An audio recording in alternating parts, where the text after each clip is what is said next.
Life is too short to be anything other than who you are. And you have to have the courage to just, I know this sounds a bit cheesy, but to like stand in your truth and just be like, this is who I am. Welcome to We Are Childfree, a podcast about child-free women and the lives we lead. I'm your host Zoe, and each episode I'll speak with another incredible woman about her decision not to have children and what it's meant for her life. My guest today is Vicky Harris, a traveller, teacher and artist who's found another way to mother the children of the world. Vix is an amazing woman and she doesn't even know it. In 20 years, she's travelled to 45 countries, teaching English and soaking up inspiration for her vibrant feminist art. Along the way, she's been a role model for women born with fewer freedoms and sponsored children through their education. One boy from her primary school in Tanzania has just graduated from university and is going to be a teacher himself. Despite all the incredible things she's done, Vic sometimes feels less than as a child-free woman. In our honest and inspiring conversation, she reflects on where her choices have taken her, the privilege which made those decisions possible, and the courage it takes to stand in your truth and say, "This is who I am." So here we go. It's my pleasure to introduce Vicky Harris. I couldn't pinpoint in time when I made a decision as such. I would say that I was very typical when I was a kid, that I always just assumed that I would have them. I knew from quite a young age that my mum had got married when she was 24 and I think she'd had her first child when she was 28. So I just kind of thought, same thing, that'll probably happen to me. And then I suppose, a big influence in my life has been travel. So as I started traveling kind of mid-20s, and that kind of became, I became a TEFL teacher and I was living all over the world. That was the priority, I suppose. And it didn't really occur to me. I didn't kind of think, the whole having kids thing didn't really factor in to my plan, much, I suppose. But I wasn't actively like, oh, I don't want children. Got it, right. And then I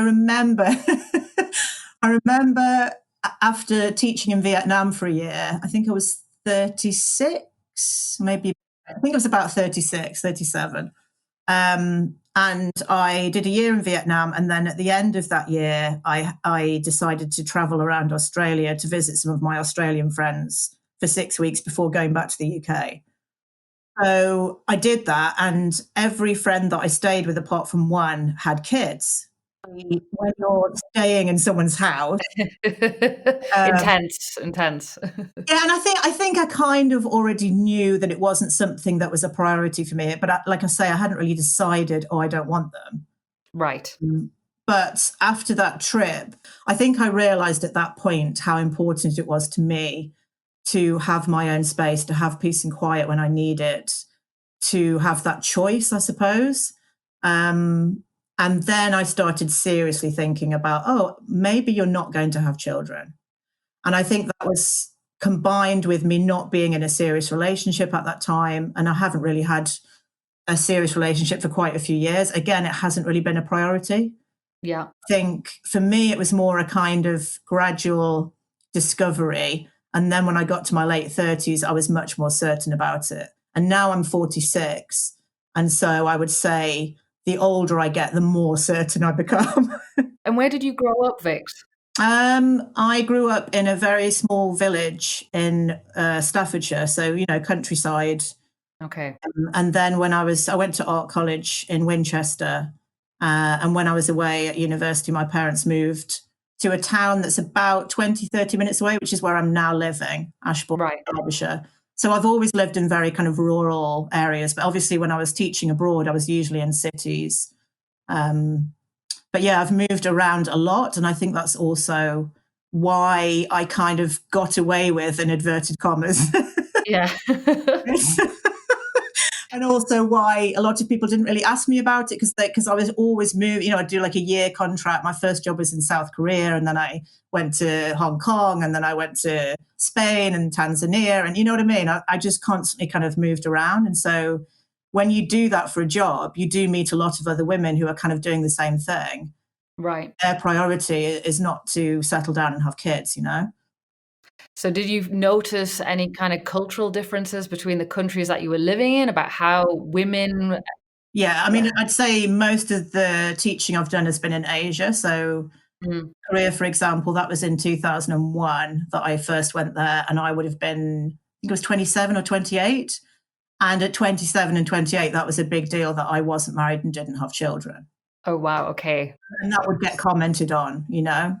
And there's definitely, I don't know whether it's still the same way in South Korea. I'm sure things have moved on a bit, but I was there like 20 years ago. But the women very much had to find a husband. And then once they'd got married, it was very much expected that they would have children and stay at home. Okay. Yeah, that sounds stifling. Yeah.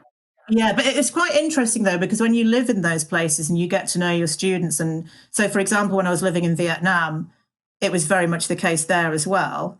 But you know, all the students that I taught were adults, and we used to have such a good time together and really good conversations. And they would, you know, they would ask me about it and say, "Oh, you know, why aren't you married?" Da-da-da. But they were quite curious and interested and not critical about it or judgmental. They just wanted to they were kind of interested in, I suppose, to a certain extent, how much freedom, you know, and especially when I was teaching in Indonesia, when I was teaching in Jakarta, you know, I had a few female students, again, adults, who would say, "Oh, you know, you're so lucky that you can travel." And, you know, do you know what I mean? It's like they knew what their path had to, you know, had to look like. And they were kind of quite curious about women who didn't have to do it, you know? I mean, yeah, the being able to just at the drop of a hat move to another country if you Right, want to. I mean, traveling is the ultimate freedom for a right. child-free woman, and obviously you embrace that. And I mean, you couldn't have done that if you'd had a child. No, no, exactly. But again, it wasn't ever like, it just happened in a way. Do you know what I Yeah, mean? It was very much a kind of organic process. And then it wasn't until I got to my late 30s that I actually kind of was like, oh, you know, I haven't had kids and I don't want them. And it was quite interesting actually, because when I was a teenager, I remember like one of the scariest things to me was getting pregnant. right. Really, I used to have nightmares about it.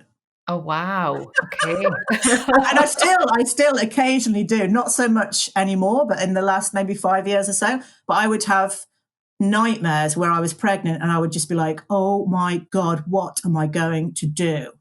Yeah. Oh my God, that I'm getting a sweat Do on. I'm you know what getting I a mean? sweat on. Like I would be fully like, my stomach would be big and I would just, Yeah. oh my God, it's too late to have an abortion. Like, what the hell am I going to do? And so when I was a teenager, I remember, you know, I went on the pill quite early because I had like really painful periods. So I think I started taking the pill when I was like 16 or something. But that was also like this thing of like, oh, thank God, like now I can't get pregnant. Do you know what I mean? It wasn't until like recently that that kind of clicked into place. And I thought, actually, you've never had a desire to do that. But maybe I thought when I was a teenager that that was a normal thing because, you know, most teenagers don't want to get pregnant. True, true. It's never lost that fear factor. Like it's always very much felt like if it happened, my life would be over kind of thing. Yeah, yeah, I had a similar feeling as well. Like I couldn't articulate what it was, but I knew that I was terrified about becoming pregnant. And when people would ask me about, oh, it'd be so amazing when you and your husband have kids or whatever, and I'd be like, will it? Why? Okay. And yeah, I guess it's this weird thing about women are meant to have this maternal instinct that we're just Right. born with. And when you Right. don't apparently have this, whatever this maternal instinct that they think, we have, it's weird. But it doesn't mean that child-free women can't love No, another being, exactly. right? Yeah, what's interesting about that, I remember my mum saying to me that when she got to a certain age, I think maybe 27, 28, and she said that, you know, if she was walking down the street and she saw a baby in a pram, she was just like, oh my God, like I have to. Do you know what I mean? And I Yeah. remember her telling me that, and I thought, oh, okay, that's interesting. And it just never happened. I never felt it. And it's strange because I absolutely love babies. I Yes. them. And when my nieces were babies, like, oh my God, I just love like cuddling babies and kissing babies and holding babies. And I think the other assumption is that if you don't want children, that you hate kids. Yes. And it's like, no, I love babies, and I would love, I mean, my youngest niece now is 7, and I'd love to have another baby in the family. Probably not going to happen now. But yeah, it's that thing of like, I've never physically had that biological reaction of like, I need to get pregnant. I have no desire to be pregnant, and I have no desire to give birth. Yeah, it makes complete sense to me. Yeah, absolute complete sense. I'm the same as you. I love the smell of a baby. Yeah. I mean, they're just so cute and squidgy. Yeah. But then it's amazing being able to hand the baby back. You see, and another thing for me, which again, it's only relatively recently I've realized, is that I just can't deal with the chaos and the kind of noise that comes with it. Yeah. I need to kind of, I don't think I realized for quite a long time. I always used to think that I was an extrovert because I am quite a confident person, and I like being around other people, and I've got a lot of friends, but it's only in the last maybe 3 or 4 years that I realized that actually I'm an introvert, because I need that time on my own. Like I need to have that time to kind of recharge, like it's just, I couldn't, if I have any kind of repetitive noise or constant distraction, it actually really affects my mental health. And that's something that I don't think I realized about myself until relatively recently. And I was like, okay, so that's another reason why that just didn't appeal to you. Yeah, and ultimately you need to look after yourself and Right. ensure that, you have a happy, well-adjusted, fulfilling life. And Right. then, if you knew that adding a child into that mix was going to, make that impossible, Yeah. you wouldn't, you just, how would you ever be happy? Exactly. And again, it's, I've always been a very sensitive person and always like very empathetic. So it's, I pick up, I kind of absorb other people's energies and pick up on things that can make too much information or too many things going on can make me feel quite anxious. Right. I think that it's a kind of what's the word? Like a conscious decision, I suppose, to reduce that kind of noise in my life. And I mean like actual noise, but also kind of mental noise. So, I just can't have too much going on for too long. Yeah. Before I start to kind of get stressed. And so I think it's, again, this is like a relatively recent realization that it was just like, oh, okay, you actually really need to have that space and that quiet time to kind of, to decompress and I mean you are an artist as well, so I imagine that it takes a lot of your time to just focus and do all of that as well, right? Yeah, and that's the kind of, I do find that it has to be the right conditions for me to be able to be creative. So if I'm just distracted or stressed out, it's not going to happen, Yeah. So I have to be in that kind of quiet space. I have to be completely on my own. Like I can't even, when I lived in Singapore, me and my friend Bo used to go to the beach, and she'd say, oh, let's take our sketchbooks and we'll draw together. And we would do it, but I always felt that whatever I drew, if I was with someone else, was never as good as what I would draw if I was on my own. So it's almost like I need to have that complete solitude and that complete peace and quiet to be able to actually produce something that I really like, Right. Because tell me more about your art. Your artwork is stunning. It's amazing. So everyone, I will share the link at the end of the podcast so everyone can go and check Vix's work out. But it's, obviously feminism is a strong theme in there. Yeah. And is that what you've always kind of been drawn to? Yeah, because my mum, she had 3 children and stayed at home with all of us until I think my sister was 12. And then she got a job at a building society. And I think she was just kind of, I don't know what she was doing initially, but it was, photocopying and bits and pieces. And she kind of worked her way up and became a trainer. And then she started doing this thing called Springboard, which is still going now, which is like women's assertiveness training. So she would go into businesses, factories, places like that, and deliver this training to women who were maybe on the factory floor, or, you know, who maybe weren't thinking in terms of moving their way up. I don't like the expression, the career ladder, but you know what I mean? Like, yes, you know, get to promotion, or, you know, and this was back in, it would have been what, late 80s, early 90s, maybe. And right. it was she was one of the first trainers. So this was a new kind of business setup that no one had done before. And she's very, you know, she's always worked. She's always done what she's wanted to do. After that, she became a life coach.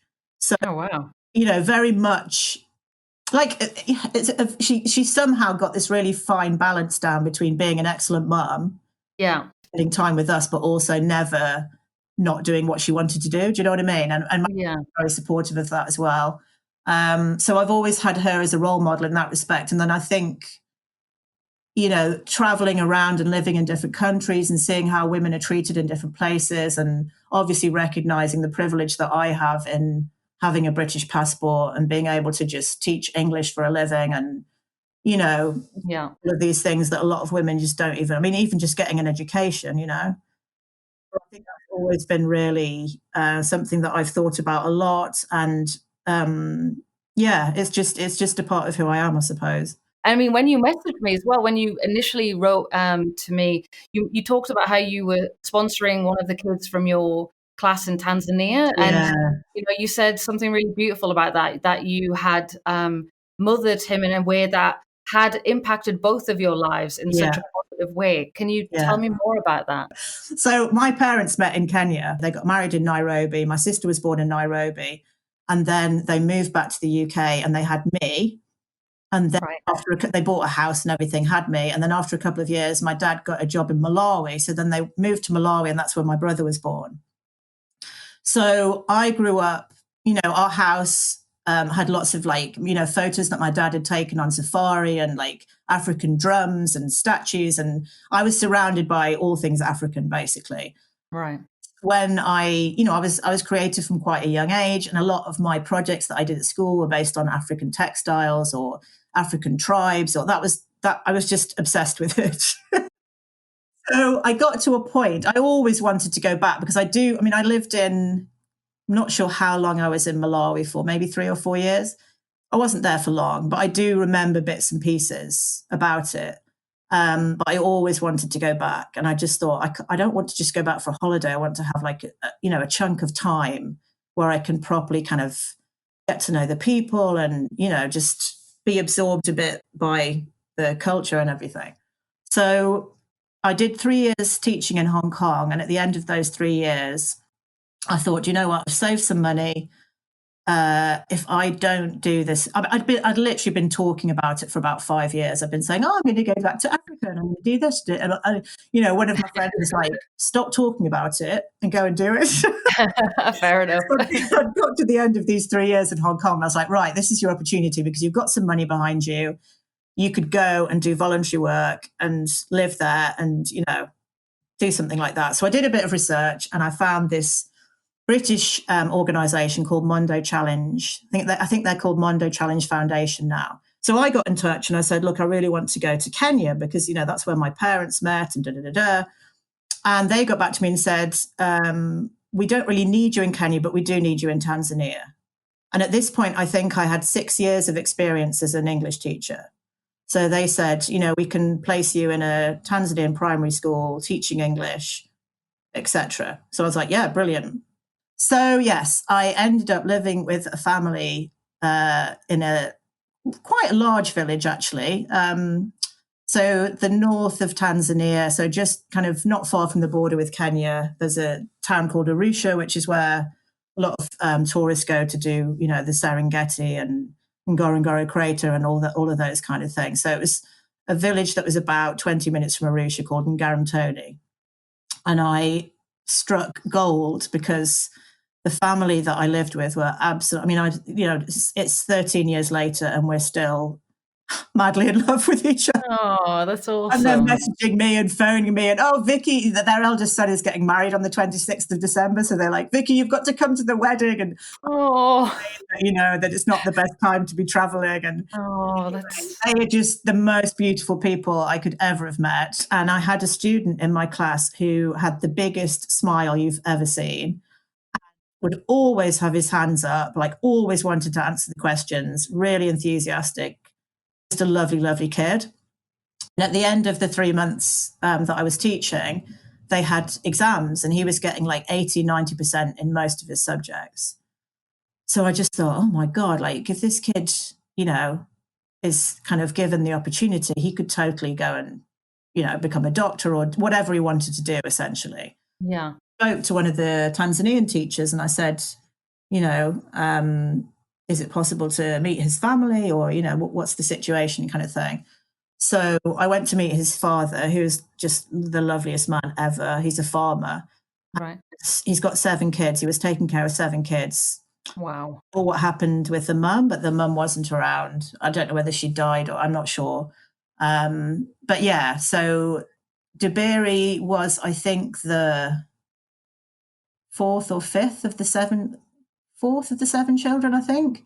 Right. And the Tanzanian teacher explained to his father that I would like to support him in his studies, so buy his books for him, buy his school uniform, that kind of thing.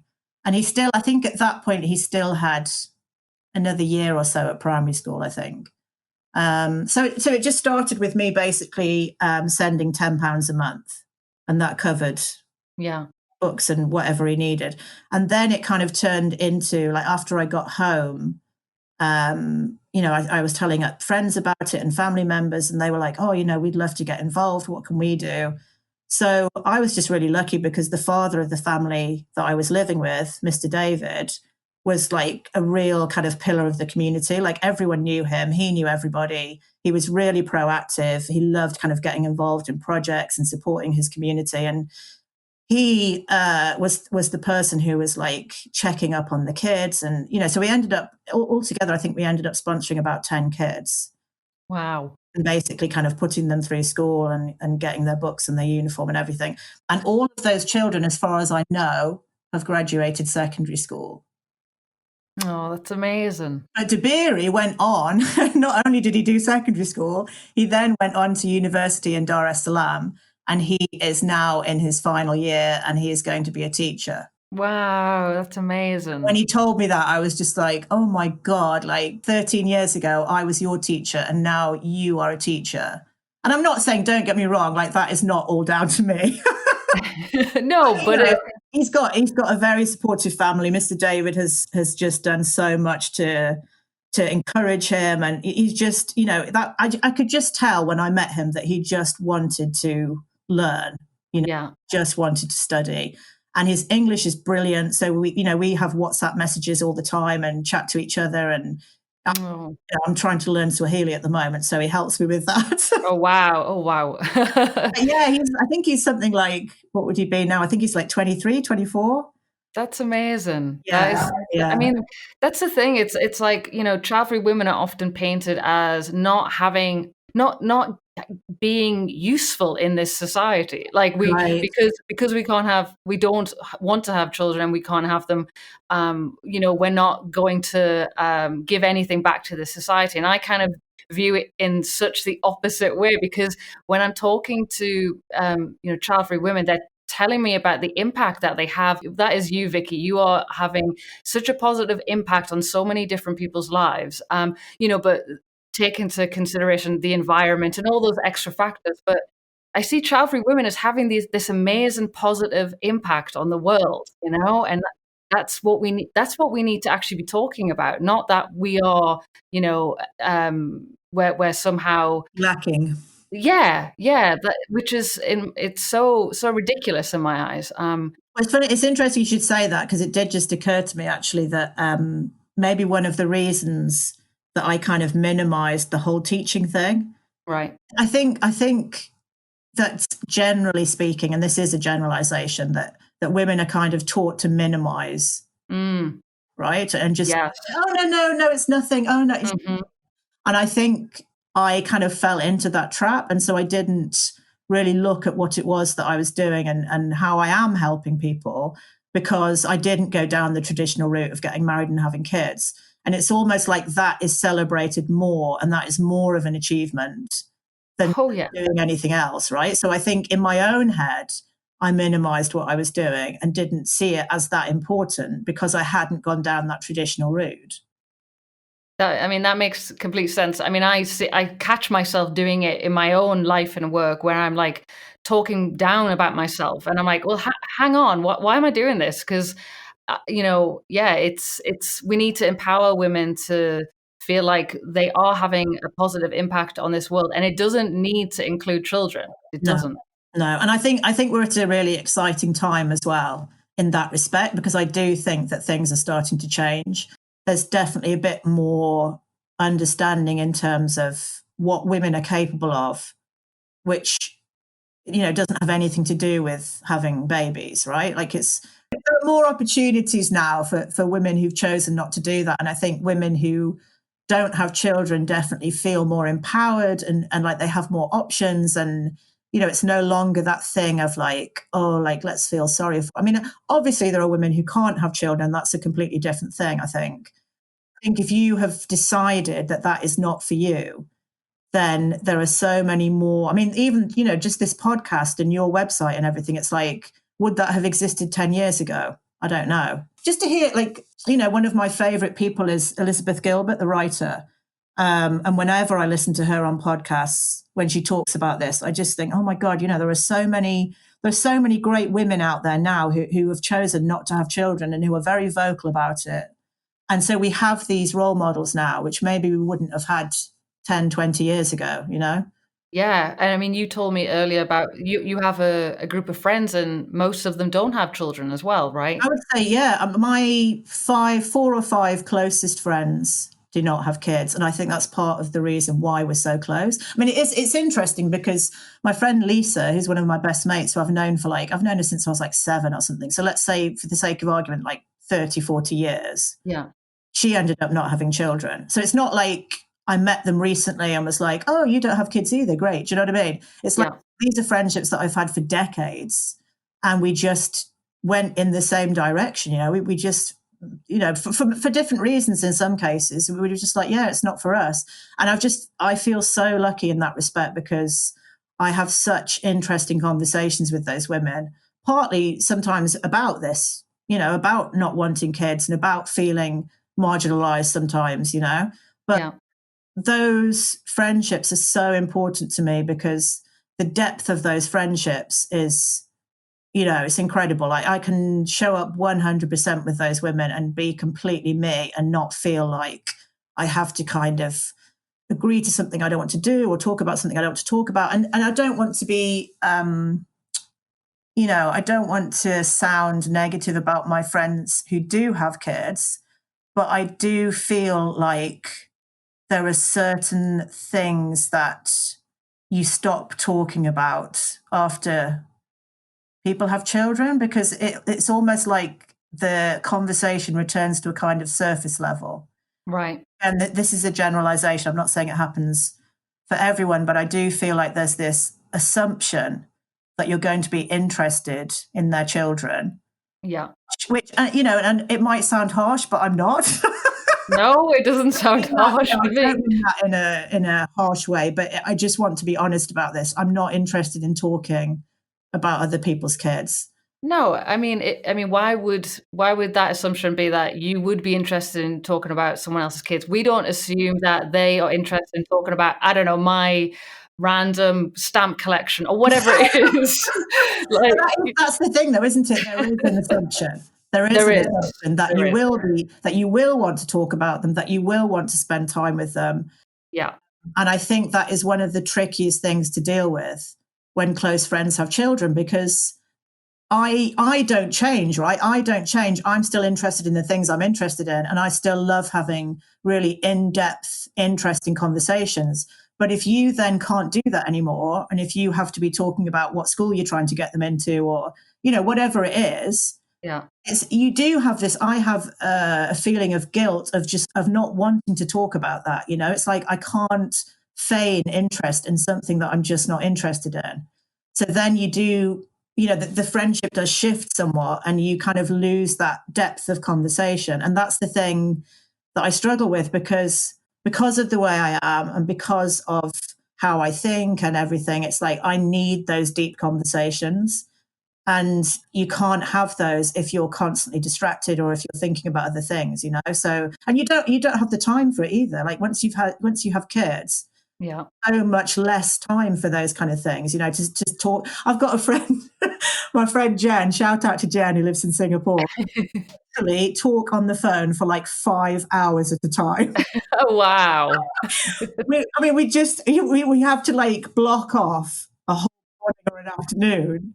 And then we're like, oh, look, we've just done 5 hours. We're like, what? And then we're like, oh, actually, I need to go to the toilet, or actually, I need to eat. Do you know what I mean? Like that's, I love it. I'm not saying every friendship should be like that, but to me, that's my, that's the sustenance for me. Like I love that stuff. And if I can't do that with you, then I do feel like the friendship starts to slip.